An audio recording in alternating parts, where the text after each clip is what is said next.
اعوذ باللہ من الشیطان الرجیم بسم اللہ الرحمن الرحیم الحمد للہ والصلاة علی اہلہا ولعنۃ اللہ علی اہلہا۔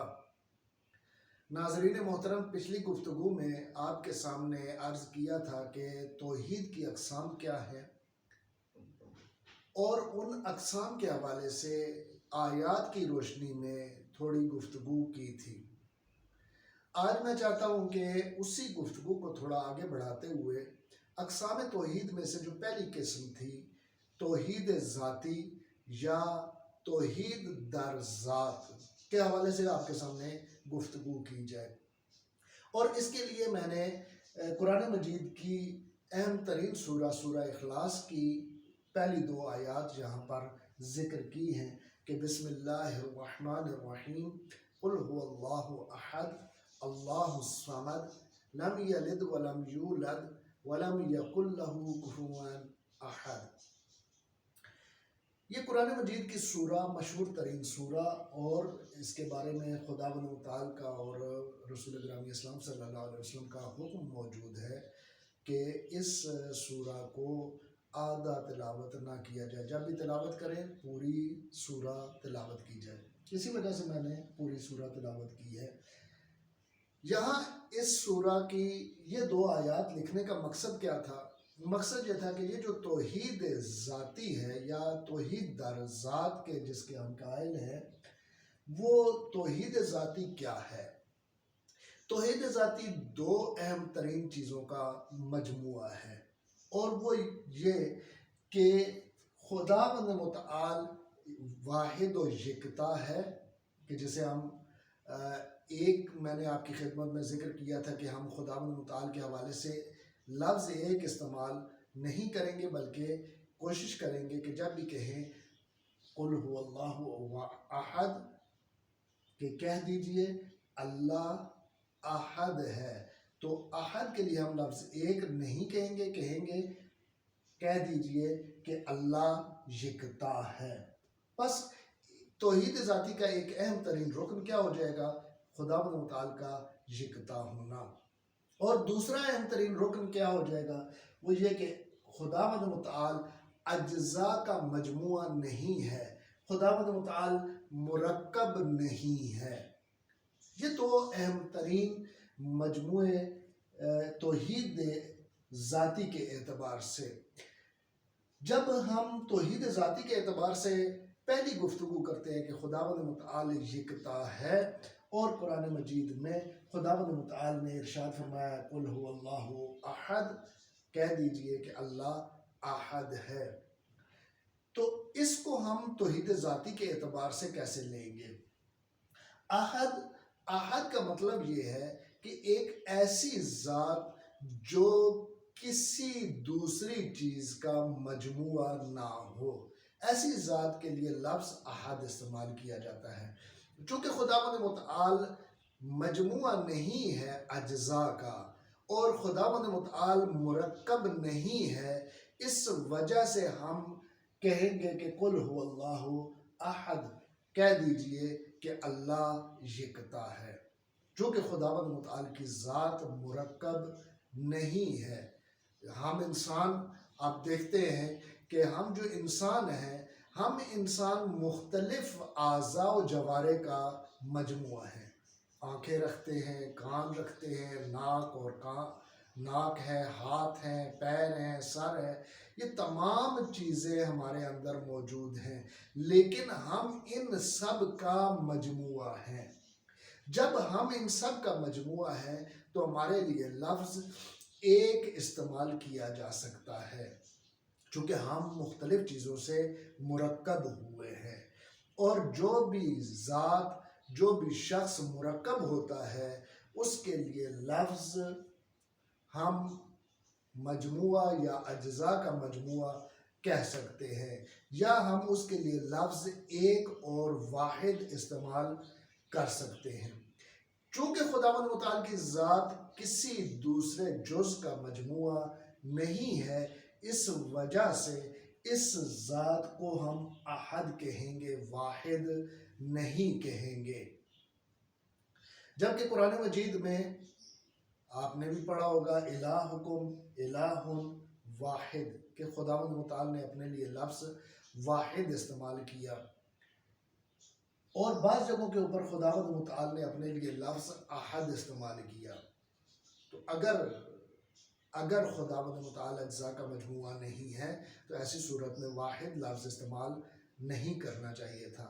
لیکن حقیقت یہ ہے کہ ابتدائی زمن میں جیسے جیسے اسلام آیا، لوگ اس قابل نہیں تھے کہ قرآن مجید کی آیات کو دقت کے ساتھ سمجھ سکیں، لہٰذا ان کے لیے وہی لفظ استعمال کیا گیا جو وہ سمجھتے تھے۔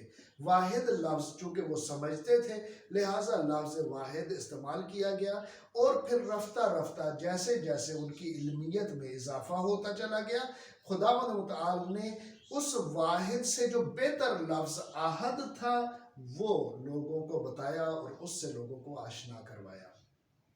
بس اس کا مطلب یہ ہوا کہ خداوند متعال کیا ہے؟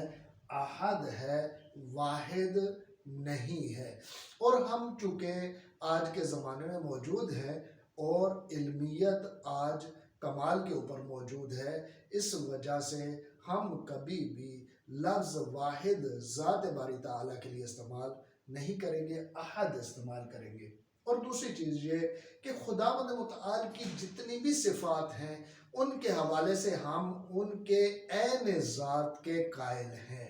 مذہب امامیہ، مذہب تشیع کے امتیازات میں سے ہے کہ ہم خداوند متعال کی تمام صفات، چاہے صفات ثبوتیہ ہوں، چاہے صفات سلبیہ ہوں، چاہے وہ صفات ذات ہوں، چاہے وہ صفات فعل ہوں، سب کی سب صفات عین ذات خداوند متعال ہیں۔ اور اس کا مطلب یہ ہوا کہ جب سے خدا ہے اس وقت سے یہ صفات بھی اس ذات کے ساتھ موجود ہیں۔ لیکن بعض ہمارے فرق مسالک ایسے موجود ہیں کہ جو اس بات کے قائل ہیں کہ ذات خدا قدیم ہے اور صفات اس کی قدیم نہیں ہے، یعنی ایک وقت تھا کہ جب ذات خدا تھی لیکن اس کی صفات موجود نہیں تھی، یہ صفات رفتہ رفتہ بعد میں اس ذات میں آئی ہیں۔ ایسی صورت میں ہمیں قائل ہونا پڑے گا کہ خداوند متعال مجموعہ ہے اجزاء کا اور مرکب ہے مختلف صفات سے، جبکہ اہم ترین نظریہ اور قول یہ ہے کہ خداوند متعال کی ذات اور اس کی صفات عین ذات خداوند متعال ہیں، اور جب وہ عین ذات خداوند متعال ہیں تو کسی صورت بھی وہ ذات باری تعالیٰ سے جدا نہیں ہو سکتی۔ جب سے خدا ہے اس وقت سے یہ صفات بھی اس کے ساتھ موجود ہیں۔ یہ لوگ کیوں اس بات کے قائل ہوئے؟ اس وجہ سے کہ خداوند متعال کی صفات آپ کی خدمت میں عرض کیا تھا کہ دو قسم کی ہیں، ایک صفات ذات شمار ہوتی ہیں اور ایک صفات کو ہم صفات فعل شمار کرتے ہیں۔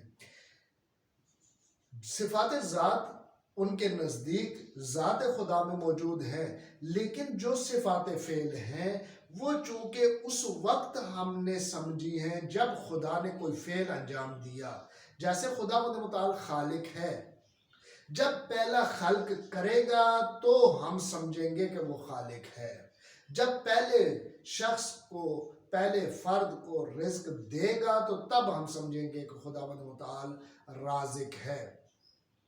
اسی طریقے سے باقی صفات بھی خداوند متعال کی ہے کہ خداوند متعال جب پہلا کلام کسی سے کرے گا تو اس کو ہم متکلم کہیں گے۔ یہی وجہ بنی کہ وہ لوگ اس بات کے قائل ہوئے کہ چونکہ صفات فعل اس فعل کے ساتھ مربوط ہے جو اس ذات نے انجام دینا ہے، اس وجہ سے ہم اس ذات باری تعالیٰ کو یہ کہہ سکتے ہیں کہ یہ صفات اس وقت آئی ہیں کہ جب اس ذات نے وہ فعل انجام دیا ہے۔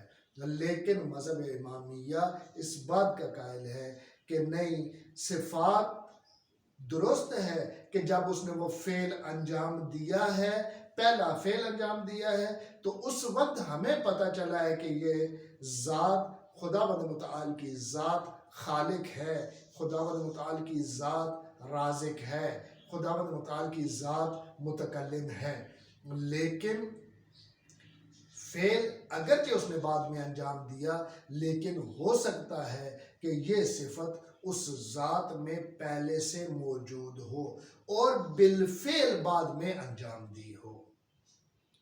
یہ خداوند متعال کی صفات کے حوالے سے، اور اہم ترین آخری بات کہ خداوند متعال کی تمام صفات عین ذات خداوند متعال ہیں۔ انہی الفاظ کے ساتھ آپ کی زحمتوں کو تمام کروں گا۔ والسلام علیکم ورحمۃ اللہ وبرکاتہ۔